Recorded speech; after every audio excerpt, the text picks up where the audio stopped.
My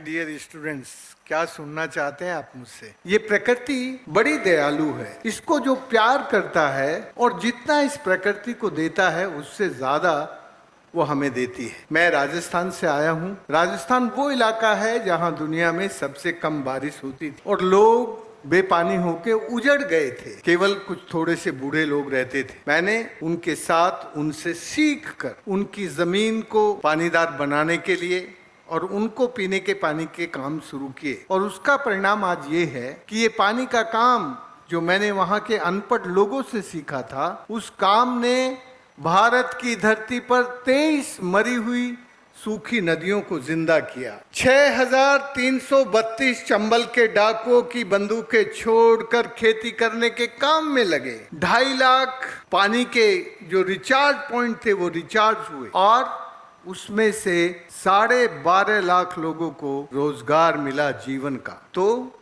ये जो पानी का काम है, इस पानी के काम को यदि आप अभी से समझ लेंगे कि इस पानी का रिश्ता आप सबके स्वास्थ्य के साथ कैसा रिश्ता है। यदि आप 100 साल जीना चाहते हैं और मेरी तरह 70 साल की उम्र में जवान रहना चाहते हैं तो प्रकृति को प्यार करना पड़ेगा। जो लोग प्रकृति को प्यार करते हैं वो ही 100 साल जीते हैं। प्रकृति को लूटने वाले, प्रकृति को प्रदूषित करने वाले और प्रकृति का शोषण करने वाले 100 साल नहीं जीते। वो बहुत जल्दी बीमार होकर जल्दी से जितनी कमाई करते हैं उसका सारा खर्चा बीमारी में इलाज पे चला जाता है। तो मैं आप सबको आज ये बताने आया हूँ कि आपको इस प्रकृति से प्यार करके अपने जीवन का जो आनंद है, जो आपके जीवन में जिसको हम हैप्पीनेस कहते हैं, वो तब आएगा जब आप प्रकृति को प्यार करेंगे। दोस्तों, राजस्थान में जब हमने ये काम शुरू किया तब हमें ये विश्वास नहीं था कि इस पानी के काम का रिपल इम्पैक्ट ये होता है कि जो सभ्यताएं नदियों के सूखने से मर जाती हैं, वो नदियों के जिंदा होने से, सरिताओं के दोबारा बहने से जिंदा हो जाती हैं। हमने जहां जहां इन नदियों को जिंदा किया, लोग जो उजड़ गए थे, जो डिस्प्लेस हो गए थे, वो वापस अपनी जमीन पर आकर खेती करने लगे। जो लोग बंदूकें उठा के लूटपाट करते थे, जो बागी थे, वो बागी से किसानी करने लगे और जो धरती नंगी हो गई थी, वीरान हो गई थी, उस जमाने में जब हमने काम शुरू किया 50 साल पहले, तो वहां के लोग एक गीत गाते थे। जरा ध्यान से सुनो और उसको नोट कर लो। ये तुम्हें जलवायु परिवर्तन के रिपल्स, ये 2 गीत आपको समझाएंगे। क्या गीत गाते थे? बादल तो आते हैं हर साल मेरे गांव में, पर रूठ कर चले जाते हैं कहां हम नहीं जानते। जिस दिन से बादलों ने रूठना शुरू किया, मेरा बेटा और मेरे बेटे की बहू भी रूठ कर दिल्ली चले गए। ना अब कुएं में पानी है, ना खेत में हरियाली है, तो मेरे बुढ़ापे में खुशहाली कहाँ। ये दुख भरे गीत जब हमने काम शुरू किया था उस जमाने के हैं। अभी क्या गीत गाते हैं? अब बादल आते हैं मेरे गांव में, रूठते नहीं है वो, बरसते हैं मेरे खेतों पर, पानी आ गया है मेरे कुएं में। जिस दिन पानी आया मेरे कुएं में, मेरा बेटा, मेरे बेटे की बहू और अब उनको दिल्ली में रहते हुए एक पोती भी हो गई है। पोती लौट आए हैं घर। अब वो करते हैं खेती। कुएं में है पानी, खेत में है हरियाली, मेरे जीवन में है क्या है? खुशहाली। तो ये है रिपल्स इम्पैक्ट। यदि आप प्रकृति को प्यार करते हैं और प्रकृति के साथ प्यार करके उसके साथ मिलकर काम करते हैं तो प्रकृति अपने आप आनंदित हो जाती है। और वो केवल वो आनंदित नहीं होती, वो आपको भी आनंदित करती है। इसको कहते हैं जलवायु परिवर्तन, अनुकूलन, उन्मूलन। अंग्रेजी में कहते हैं इसको climate change, adaptation and mitigation. हमारे लोगों ने बारिश के पानी को रोकने के लिए ऐसी जगह बांध बनाए जहां से बारिश के दिन में जब वो बादल आने लगे और पानी बरसने लगा तो पानी धरती के पेट में जाता है। धरती के पेट में से पानी को सूरज चोरी नहीं कर सकता। कर सकता है क्या? सूरज केवल धरती के ऊपर जो पानी होता है उसको एवोपरेट कर लेता है और जो आपके बड़े बड़े पेड़ हैं उनकी पत्तियों पर ऊपर जो पानी जाता है बिना किसी पावर के, बिना किसी बिजली के, उसको ट्रांस एवोपरेशन करता है। तो ट्रांस एवोपरेशन एंड एवोपरेशन से हमारे इलाके में माइक्रो क्लाउड फॉर्मेशन शुरू हुआ। वो जो माइक्रो क्लाउड था, उस माइक्रो क्लाउड का इंपैक्ट हुआ कि बारिश आने लगी। ये देखिए, इस वक्त हमारे देश में 17 राज्यों में 365 जिलों में जो वाटर स्केर्सिटी है, जो धरती का पेट है, वो खाली हो गया, ओवरड्राफ्ट हो गया, और 190 जिलों में फ्लड आता है। जब हमें आजादी मिली तब केवल 4% पर वाटर स्केर्सिटी थी और 1% एरिया में फ्लड आता था। अभी वो बढ़ गया है। तो ये जो ड्राउट एंड फ्लड इंक्रीज हुआ है, ये क्लाइमेट का बैड इंपैक्ट है, ये क्लाइमेट का बुरा प्रभाव है, ये क्लाइमेट के बिगाड़ के प्रभाव हैं। और फिर ये हुआ क्यों? क्योंकि ये जो 72% अंडरग्राउंड एक्यूफर हैं, उनके ओवरड्राफ्ट होने से अब हमारे कुओं में सब जगह पानी नहीं है, और पानी नहीं है तो लोग उजड़ कर अपने गांव छोड़कर शहरों की तरफ जा रहे हैं। शहरों की जनसंख्या बहुत तेजी से बढ़ रही है और गांव उजड़ रहे हैं। ये जो हालात है, ये इसलिए हुआ कि हमने साइंस को टेक्नोलॉजी और इंजीनियरिंग से डिसइंटीग्रेट कर दिया। लेकिन मेरे गांव के लोगों ने उसको डिसइंटीग्रेट नहीं किया। हमने जो डैम बनाए हैं, देखिए डैम नंबर 1, उसके नीचे के जो कन्फाइंड वर्टिकल फ्रैक्चर्स हैं, उनका पानी नदी में आता है और नदी में आके वाटर लेवल को रिचार्ज करके नदी को पेरेनियल बना देता है। और जहां पर अनकन्फाइंड और मिक्स फ्रैक्चर है, वो डैम नंबर 2 देखिए, ये जो रिचार्ज जोन का, तो वहां पर अलग अलग तरह से जब हम धरती के पेट की साइंस को और धरती के ऊपर की टेक्नोलॉजी और इंजीनियरिंग को इंटीग्रेट करके काम करते हैं तो प्रकृति में नुकसान कम होता है। और यदि हम उसको डिसइंटीग्रेट करते हैं तो प्रकृति में नुकसान बढ़ता जाता है। ये चंबल की नदी है। चंबल की जो नदी शेरनी नदी का चित्र है। शेरनी नदी पहले सूखी थी और लोगों के लिए पानी नहीं था, तो लोग लाचार, बेकार, बीमार होकर, दिमाग से बीमार होकर बंदूक उठा के लूटपाट करते थे। अभी जब उनकी नदियों में पानी आ गया और उनके खेतों पे पानी हो गया, उनके कुओं में पानी हो गया, तो बच्चे अब कुएं का लेवल पानी का धरती के बराबर आ गया, तो बच्चे कुएं में कूद के स्नान कर रहे हैं। और ये सारा काम इसलिए हुआ कि गांव के लोगों ने बैठ के रिसोर्स मैपिंग से लेकर सारे डिसीजन मेकिंग करने का काम गांव के लोगों ने, साइट सिलेक्शन और गांव के पानी के जो झगड़े थे उन सब को मिटाने का काम किया और ऐसी डिजाइन बनाई जो लोकल मटेरियल से बन जाए। जहां पानी तेजी से आता है वहां कॉन्वेक्स डिजाइन के डैम बनाए, और जहां पानी नेचुरल डिप्रेशन है वहां पर कॉनकेव डिजाइन के डैम बनाए, और जहां जेंटल स्लोप है वहां पर सीधे डैम बनाए। उसके कारण बिना ज्यादा खर्चे के, बहुत सस्ती, बहुत कम खर्चे में, कुल 2.5 रुपए में 1000 लीटर पानी कंजर्व करने का काम इस डिजाइन में हुआ। और इस डिजाइन के कारण 2.5 लाख कुएं रिचार्ज हुए, क्योंकि ये सारी डिजाइन ऐसी जगह बनी थी जिससे पानी रिचार्ज होता रहे। और ये जो सब नदियां सूख गई थी, इन नदियों को सुखाने का काम किया डिस्चार्ज ने। हम डिस्चार्ज करते गए और नदी का पेट, धरती का पेट खाली हो गया। हमने जब रिचार्ज किया तो हमारी नदियां बहने लगी। हमारे रिचार्ज की साइंस कैसी है?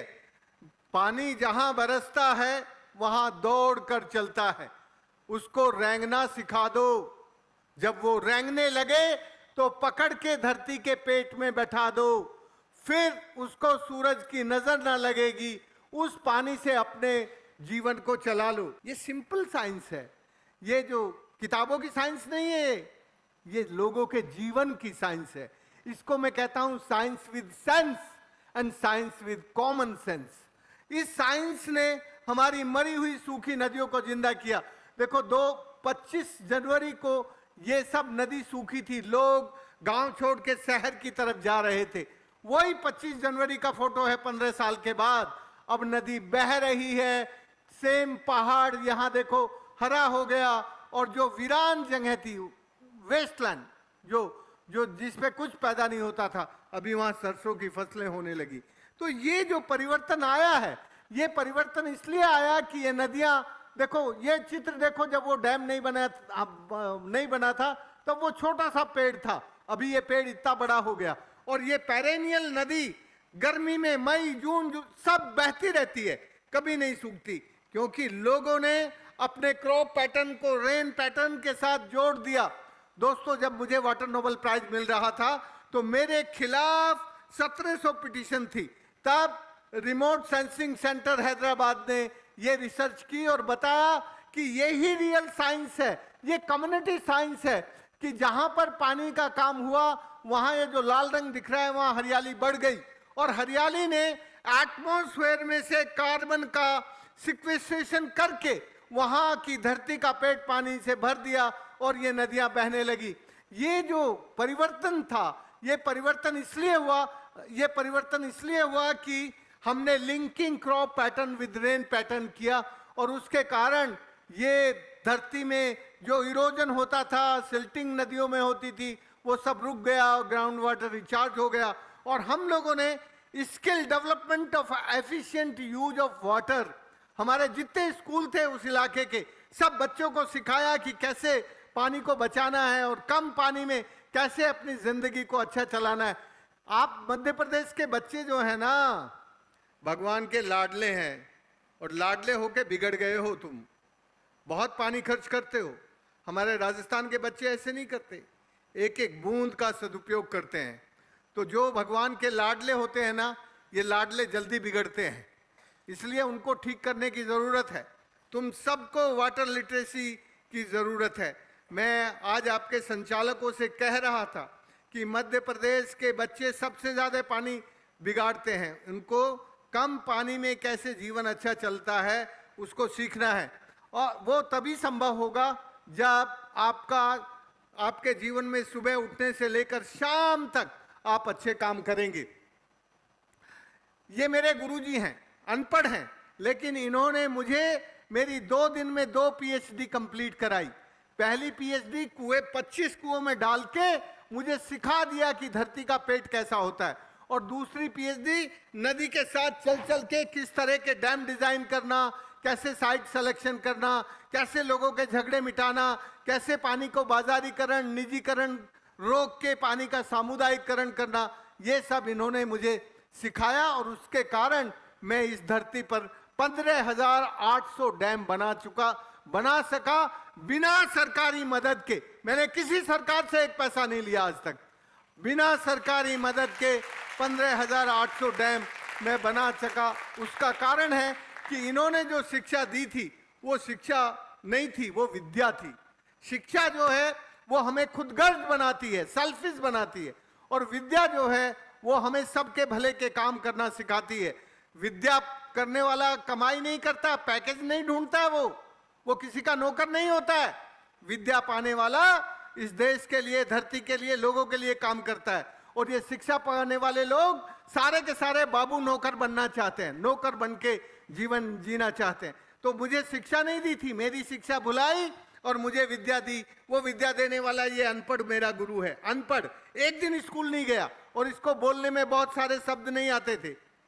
नेक्स्ट, ऐसी जमीन थी जब हमने काम शुरू किया, अभी तो ऐसी हो गई, अभी तो वहां फूलों की खेती होने लगी, ये सब होने लगा। ये सब इसलिए हुआ कि हमने कभी पेड़ों को काटा नहीं, पेड़ों को लगाया और पानी को बचाया, दोनों को साथ साथ हम लेके चले। उसके कारण हमारा जो इलाका है वो आज पानीदार हो गया। जब मैं वहां काम शुरू किया था तब इस सूरज की लाल गर्मी से केवल समुद्र से बादल बनते थे। सूरज की लाल गर्मी समुद्र के खारे पानी को मीठा करती है। इस दुनिया में सबसे बड़े डिसैलिनेशन प्लांट का नाम है सूरज। तो सूरज डिसैलिनेट करके ये लेके आता था, और हमारे जो जंगल थे ये यहां से ग्रीन हीट और यहां से ब्लू हीट बादल, और ग्रीन हीट जो जंगल से ट्रांस एवोपरेशन होती है। तो जब ब्लू हीट ग्रीन हीट के ऊपर आती है तो ये दोनों के दोनों सेम टाइम डिस्चार्ज होते हैं, उसको कहते हैं वर्षा। ये वर्षा हो रही है उसके ऊपर आते के साथ। लेकिन ये जो माइनिंग है और इंडस्ट्री है और ये जो सीमेंट कंक्रीट का जंगल है वो लाल गर्मी पैदा करता है, जिसके कारण बादल ऊपर उठ जाते हैं और बिना बरसे आगे निकल जाते हैं। तो मैंने इन माइंस को बंद कराया, 28,000 खदानें बंद कराई मैंने। दिल्ली, हरियाणा, राजस्थान और गुजरात, पूरी अरावली में हिम्मतनगर तक, दिल्ली से लेके हिम्मतनगर तक सुप्रीम कोर्ट में मुकदमा लड़के खदानों को बंद कराया। उसमें जो खदानों में जो लोग बेरोजगार हुए उन सबको मैंने पानी के काम में लगा दिया। उस वक्त सब एक बड़े आंदोलन की तरह चारों राज्यों में पानी का काम होने लगा था। उस काम में ये जो वाटर हार्वेस्टिंग स्ट्रक्चर बनी, तब बादल नहीं आते थे। मैंने गीत सुनाया था ना, याद है कि नहीं? अभी बादल आने लगे। कैसे आए? देखो, ये जो पानी था मेरी वाटर बॉडीज में गया, इन वाटर बॉडी से खेती होने लगी और फिर यहां पर माइक्रो क्लाउड फॉर्मेशन होने लगा। ये जो मेरे माइक्रो क्लाउड्स हैं मेरे इलाके के, वो मैक्रो क्लाउड्स को बुलाने लगे, दोनों मिल गए। अब क्या होगा? बारिश। वेरी गुड, बहुत ब्राइट बच्चे हैं आगे। देखो बारिश होने लगी कि नहीं? तो ये जीवन में, अब तुम ये बताओ ये क्या हो रहा है यहाँ? जो पहले रेड हीट धरती पे जाती थी और हीट वेव चलाती थी, वो अब खत्म हो गई। अब लाल गर्मी नहीं है, अब केवल हरी गर्मी है, पीली गर्मी है, नीली गर्मी है। तो ये सब जो है, इसके कारण अब हमारे कुएं रिचार्ज हो गए और अब बादल रूठ कर नहीं जाते। मैंने गीत सुनाया था, उसकी साइंस आपको समझ में आई कि नहीं?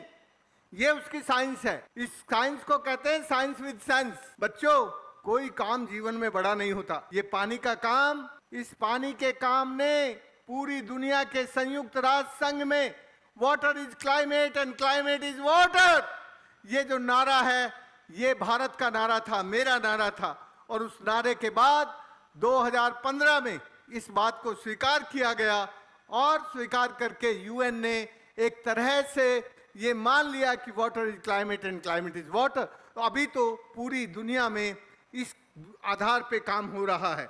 इसलिए मैं बस अंत में इतना ही कहना चाहता हूं कि यदि आपको अपना जीवन 100 साल जीने का प्लान करना है, यदि आपको 100 साल जिंदा रहने का डिजाइन बनाना है, तो पहला काम है प्रकृति को प्यार, दूसरा काम है पानी बचाना। अच्छे पानी को गंदे पानी में मत मिलने देना। जब आप अच्छे पानी को गंदे पानी में मिला देते हैं तो फिर उसको ठीक करने में सरकार का, हमारा बहुत पैसा खर्च होता है। इसलिए अच्छे पानी को अलग रखो, गंदे पानी को अलग रखो। ये 3 काम आज ही आप यदि शुरू करेंगे तो आप सैकड़ों साल जिएंगे और मजे से रहेंगे, आनंद से। धन्यवाद। जय हिंद।